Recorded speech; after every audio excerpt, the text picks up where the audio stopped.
Welcome to Tarik Talk, a podcast exploring art, culture, and the stories that shape creative lives. I'm your host, Tarik Mendes, and each episode I sit down with artists and creative thinkers to talk about process, inspiration, and the moments that shape who we become. Thanks for being here. Let's get into today's episode. Welcome back to Tarik Talk. Today's episode is a conversation I've really been looking forward to.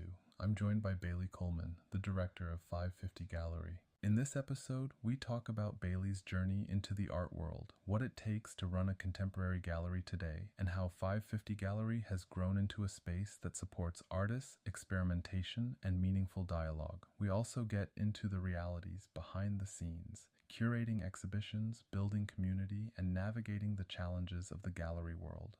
This is a conversation about leadership, vision, and creating space for art to exist and evolve. Let's get into it. All right, guys, welcome back to another episode of Tarik Talk. I'm here with the gallery director, Bailey Coleman. Bailey Coleman, how are you today? I'm doing very well. How are you? Good. Thank you so much for having me here and being on the podcast episode today. I'm so excited to dive into it. Would you mind telling us a little bit about yourself? Sure. My name is Bailey Coleman. I'm the director of 550 Gallery. I have been working in the art world for 10 years.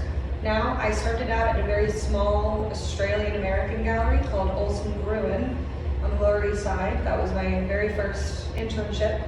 But working in the arts has been in my family for many generations now, actually. My grandmother was an art writer, a critic. My mother was a gallerist in the 80s in New York and an advisor. My uncle's an artist, so, runs in the blood. Oh, that's an amazing journey. Did you know from very early on this, what you wanted to do? From very early on, I knew that I had an enormous passion for art, an enormous passion. I mean, I would be taken out of school when I was a young kid to go to an opening with my mother in the meatpacking district. I think learning about the arts, being aware of what's going on in the world creatively was very important for me as a young person. I think that exposure is necessary when you're trying to create a life that is inclusive and interesting.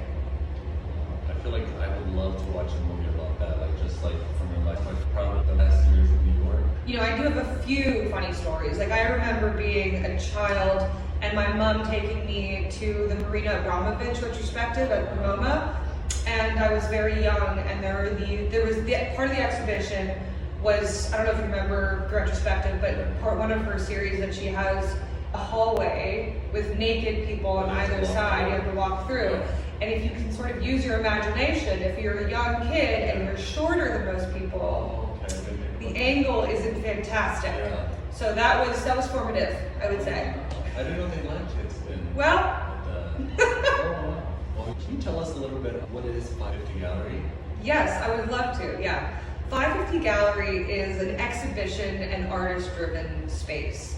What I'm interested in as curator here is really trying to create a balance of risk-taking and depth as well. I'm interested in the concept, the conceptuality behind the artwork, the materiality, and at its core, I'm interested in thinking about what creates meaning. I think, especially in these times, we have to think about what place does artwork have in our world, and how is that shifting? What does it mean to have an artwork in your home by an artist who's 3 countries away? What does it mean to bring different cultures, different perspectives into your home? And how important is that? You're being surrounded by art all day, every day. How is your personal life and the sense that you're always looking at art whenever My personal life? No, I don't have a personal life. Yes, I look at art all day, every day. Yeah, it's all I sort of want to be around at this point. I think interacting and being close, having close relationships with artists is very important to me. A large part of my mission as both director and curator here is creating long-term relationships with artists that I work with and providing support to them year-round, all the time, in different aspects of the job, not just showing their work on the walls, but helping them with grant applications, with writing their statements, with anything they need. I think because of where we're at right now with artists not being able to afford studio spaces regularly. They need all the support that we can offer, and that's what I'm interested in doing. Wow. Seriously, that's amazing.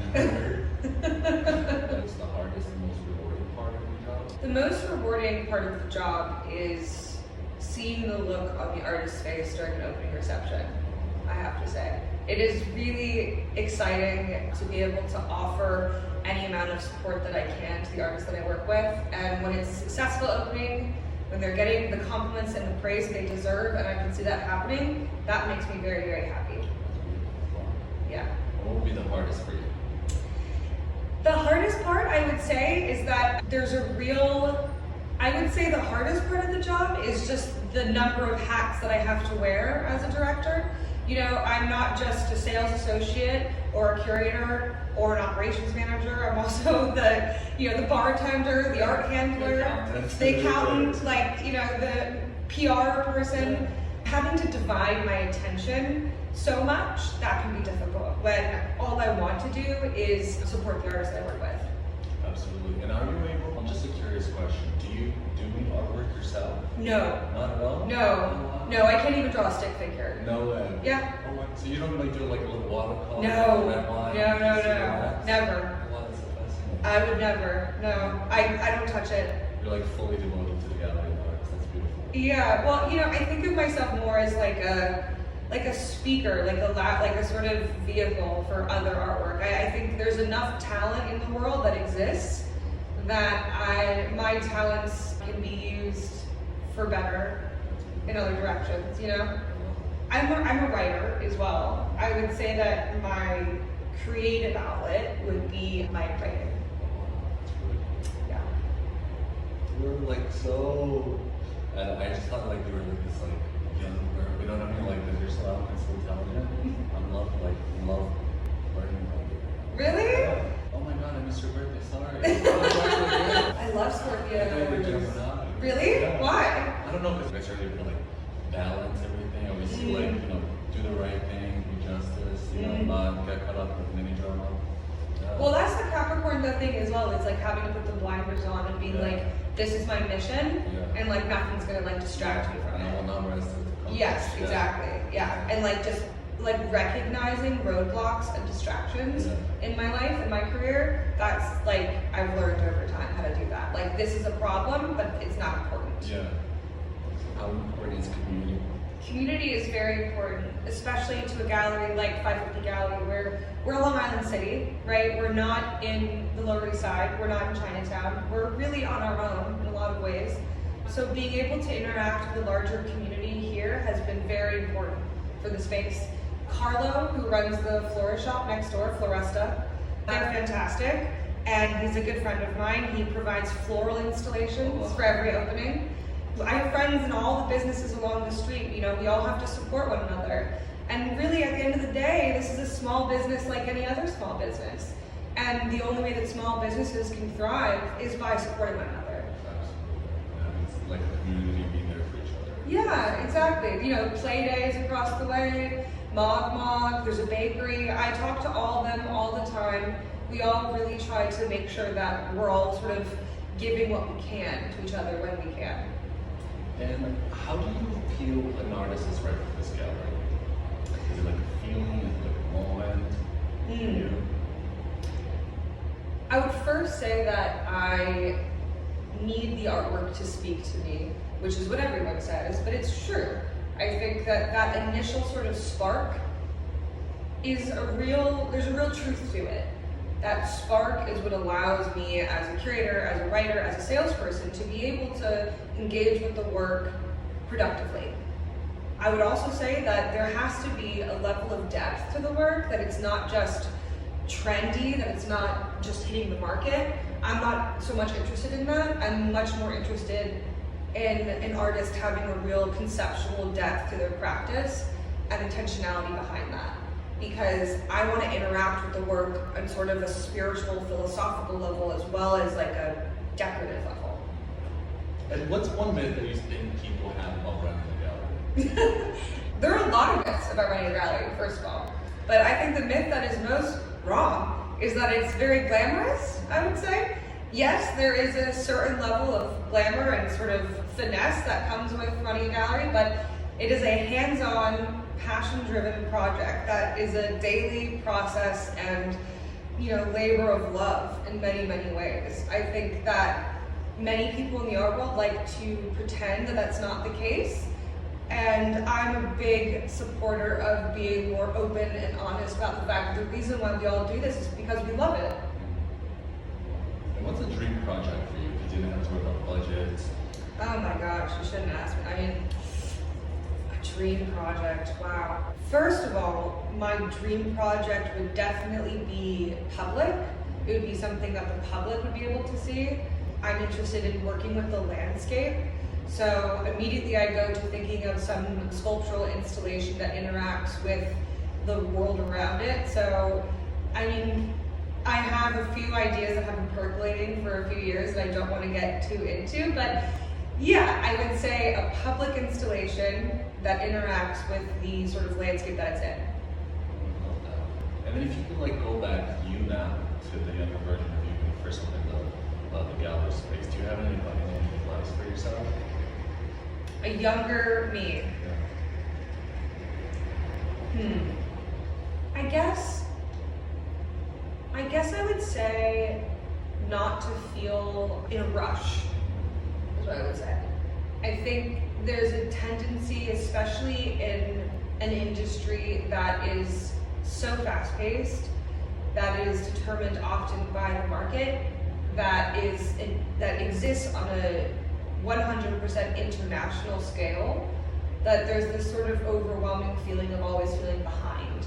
And I would say to my younger self that maybe you are behind and that's okay because you're 19 and that's fine and you'll catch up. Well, you previously mentioned as we were talking, this current exhibition has ended. Yes. Yesterday.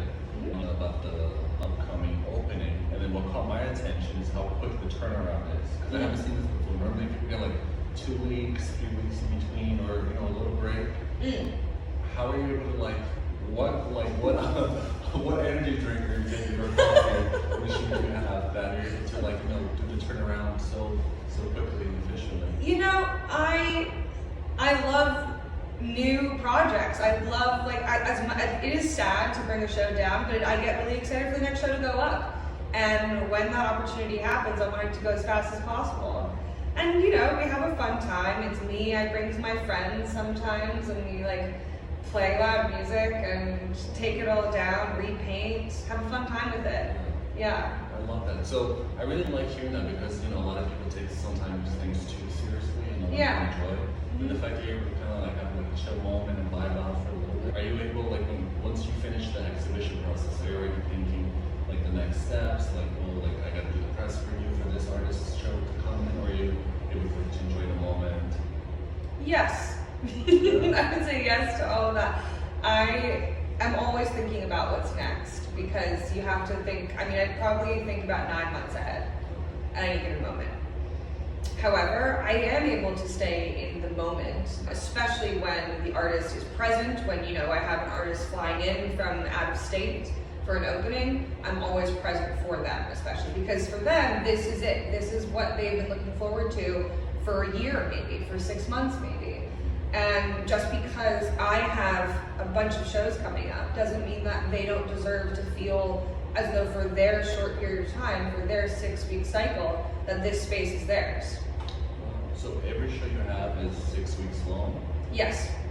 And you're able to do? Okay, that's really fascinating. And then when you see an artist's work that speaks to you, do you automatically, with all your artistic, history and accomplishment, are you able to visualize everything in the gallery right away? Or are you able to relax, get to know a little bit? Because I feel like you have a gift to seeing things and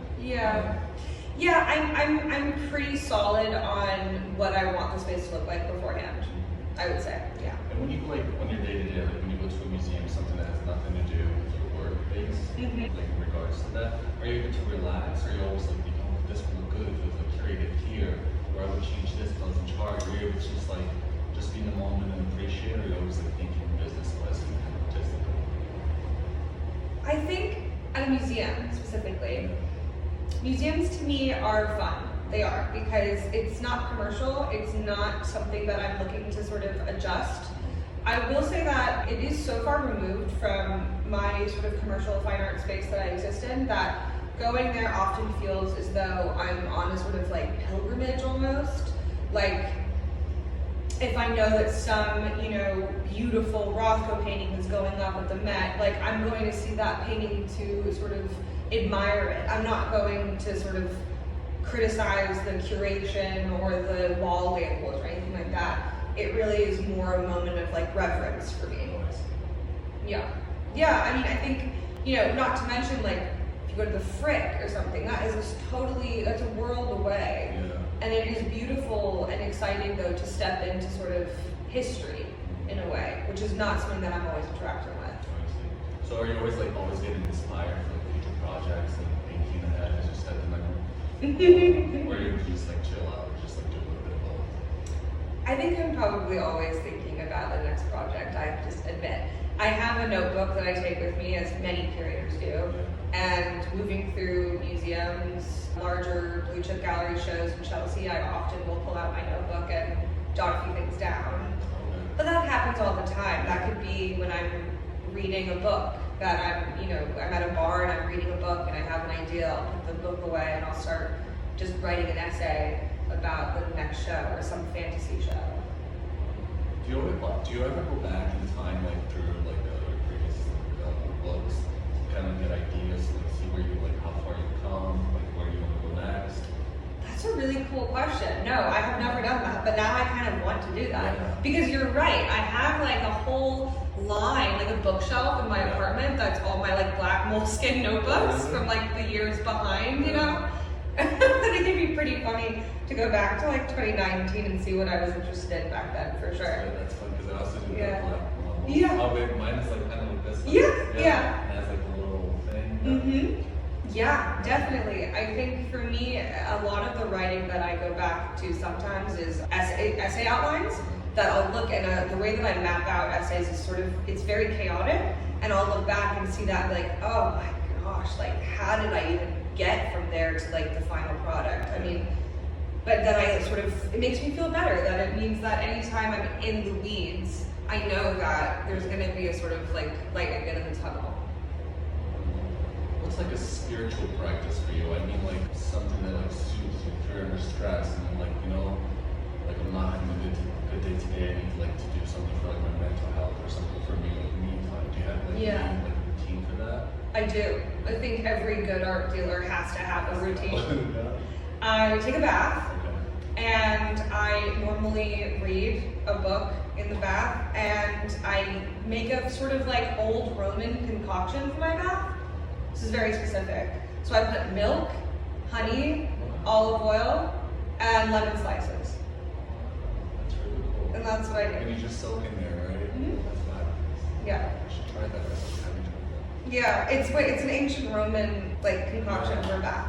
But you come out feeling very, very smooth. Yeah. The olive oil. And then the trick is don't wipe it off. Like don't get out of the bath and then wipe it all off. Because that's the whole point. Yeah. Oh, and Bailey, do you have any hopes for the gallery in the future that you might share with us? Yeah, my hope and dream for the future for 550 Gallery is to build a really enduring, sustainable program that people can come to sort of be familiar with and excited for.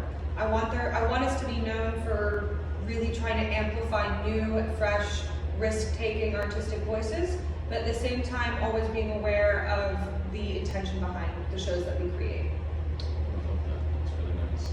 All right, Bailey, do you want to share with us what you have in store for 2026 for the gallery? Yeah, I mean, I'm very excited about the program coming up. Very excited about it. There's not a whole lot that I can share. We have a solo show coming up featuring Emily Blair Quinn. She's a fantastic solo artist. She's going to be presenting photographs, paintings, large-scale oil paintings, as well as a dollhouse installation. So I'm very excited, looking forward to seeing her work in the space. In terms of later this year, I'd like to keep that sort of a little bit under wraps as of now. Perfect. So do you mind just sharing your Instagram and website so everybody can follow up with the mailing list, newsletter, and see everything, like all the artist highlights in your gallery and shit? Yeah, definitely. So it's 550 Gallery, Instagram, and the website is 550gallery.com. Perfect. Easy breezy? Easy breezy. That's beautiful. Thank you so much, Bailey. This has Yeah. been such a pleasure being here, about your personal journey, and I really enjoyed that. Until we see each other next time, hopefully I'll be here for the next gallery show. Yeah, hopefully very soon. Thank you so much. It's been a pleasure. It's been a pleasure for me as well. Thank you. Thank you for spending this time with me on Tarik Talk. If this conversation resonated with you, don't forget to subscribe and share the episode. You can follow along on social media for behind-the-scenes moments, guest highlights, and what's coming next.